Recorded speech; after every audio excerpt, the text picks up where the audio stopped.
Hi everyone, কেমন আছো সবাই? আজকে চলে এসেছি একটা অ্যানিভার্সারি পার্টিতে, আর এসেই সবার আগে নিজেদের ফটো ভিডিও নিয়েই ব্যস্ত হয়ে গেছি।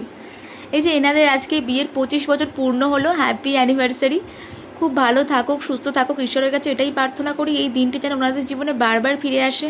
এখানে অলরেডি উলুধ্বনি দিয়ে আশীর্বাদ শুরু হয়ে গেছে, খুব ভালো লাগছে ওনাদের দেখে। আর এই যে চলে এসেছি আমরা স্ন্যাক্স কাউন্টারে। এখানে আমি, মা আর শ্রী নিয়েছি। বাবা তো কোনোদিনই এসব খান না, বরাবরই এসব থেকে দূরে থাকে। তো আমরা নিয়ে নিয়েছি ফিশ বল আর চিকেন পকোড়া। টেস্ট বেশ ভালো লেগেছে আমার।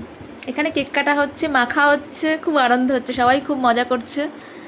এই যে কেক কাটা হচ্ছে এখানে, আমরা কেকটা খেয়েই এবার ডিনারে চলে যাব। অনেকক্ষণ হয়ে গেল চলে এসেছি, তো এখন আমার হাজব্যান্ড আসেনি, ওই জন্য ওর জন্যই ওয়েট করছি। ও চলে আসলেই ডিনারে বসে যাব।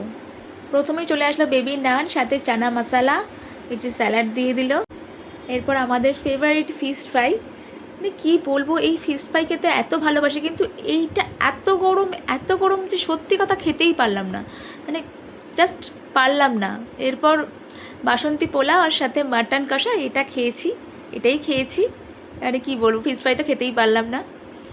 এরপর চলে আসলো চাটনি, পাঁপড়, মিষ্টি আর আইসক্রিম। মিষ্টি আমি খাইনি, আইসক্রিম খেয়ে সোজা চলে এসেছি মকটেল কাউন্টার। আর এখান থেকে আমি নিয়েছি লেমন সোডা আর শ্রী নিয়েছি ব্লুবেরি ফ্লেভার।